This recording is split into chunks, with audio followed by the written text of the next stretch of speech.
पास तो सिर्फ लाठी है, हम तो लाठी चेंज करो, लाठी चलाना सिखाते हैं। लाठी को चेंज करो, बंदूक सिखाना चलो। बजरंग दल ने बंदूक सिखाना शुरू किया।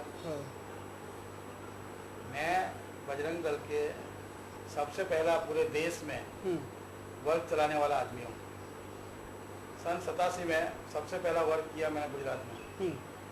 7 बच्चों को लेके पढ़े किया 87 में।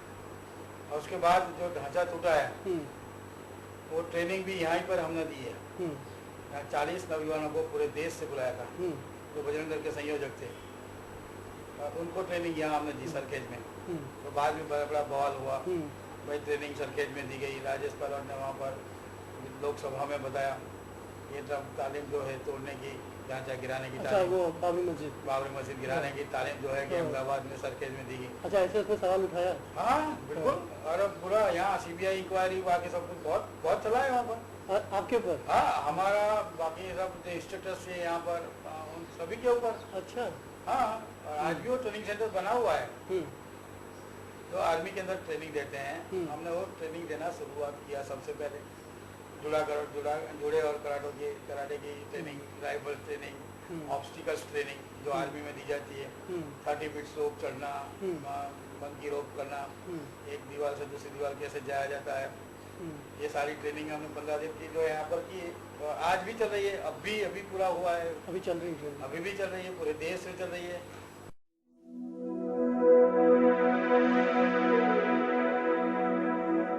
2002 में जब गुजरा हुआ तो जैसे कहा कि हिंदुओं के पास हथियार तो रहते नहीं, तो फिर कैसे हथियार सही लगा? तो कैसे हथियार कैसे आया? वो बातें कुछ बताइए ना। मैं लिखूंगा नहीं, नहीं लिखूंगा। मेरी खुद की गन की फैक्ट्री, मैं ही पटाखे बनाता था, क्रैकर्स बनाता था जी। सारे बम उसमें बनाए, डीजल बम, पाइप बम और सब बनते थे वहाँ पर। वहीं हम सप्लाई करते थे। पंजाब से 2 ट्रक भर के हमने तलवारें मंगवाई।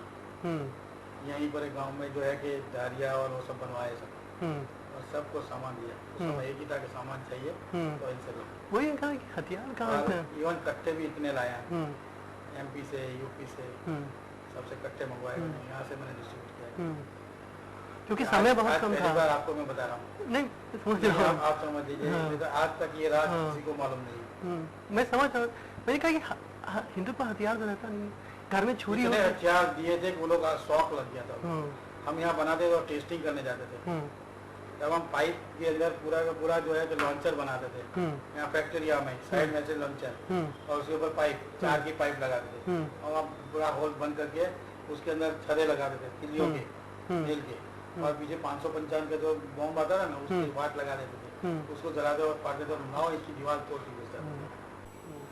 अच्छा हरीश भाई, आप कह रहे थे कि कानपुर से आपने मंगाया, कर्फ्यू लगा तो कैसे कानपुर से आ सकता है हथियार?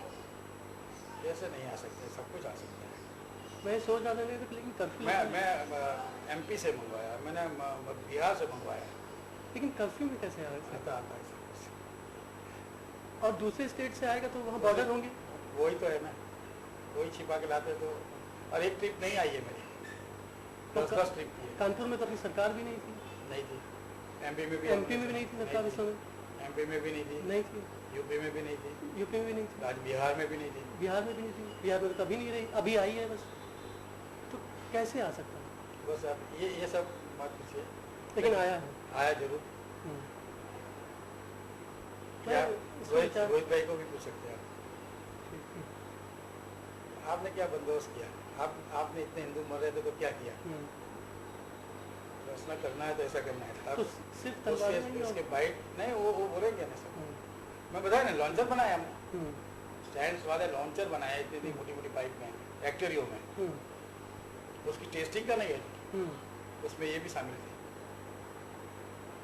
लॉन्चर मतलब रॉकेट लॉन्चर? हाँ, उसमें पूरा बारूद भर दिया, पूरा लोहे का उसका सब अंदर भर के बंद कर देने का।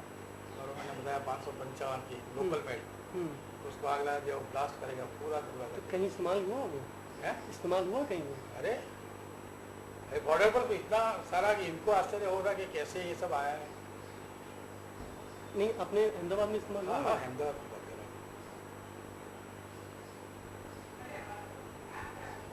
वो आपको रोहित भाई बताए।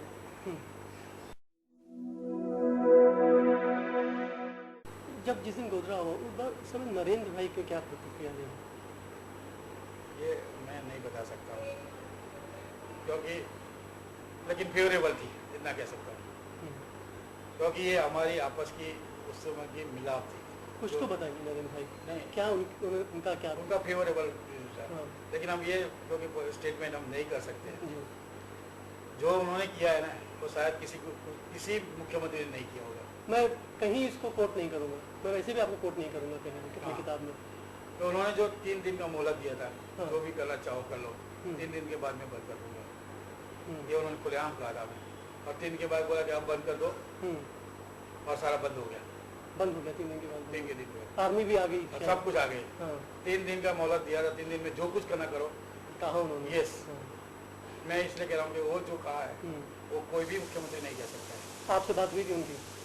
मैं बता रहा हूँ कि हम सब वो मीटिंग में थे, उनको सरकार चल रही थी। आज जो आज परेशानी हो रही है उनको, हर तरह से केस खुल रहे हैं, हर तरह से सब लोग उसको विरोध कर रहे हैं, यहाँ के लोग उनका विरोध कर रहे हैं। अभी बीजेपी के लोग विरोध कर रहे हैं, बीजेपी के लोग, क्योंकि जो किया है उससे उनकी छवि जो इतनी बड़ी बन गई है, वो दूसरे पॉलिटिशियन बर्दाश्त नहीं कर सकते।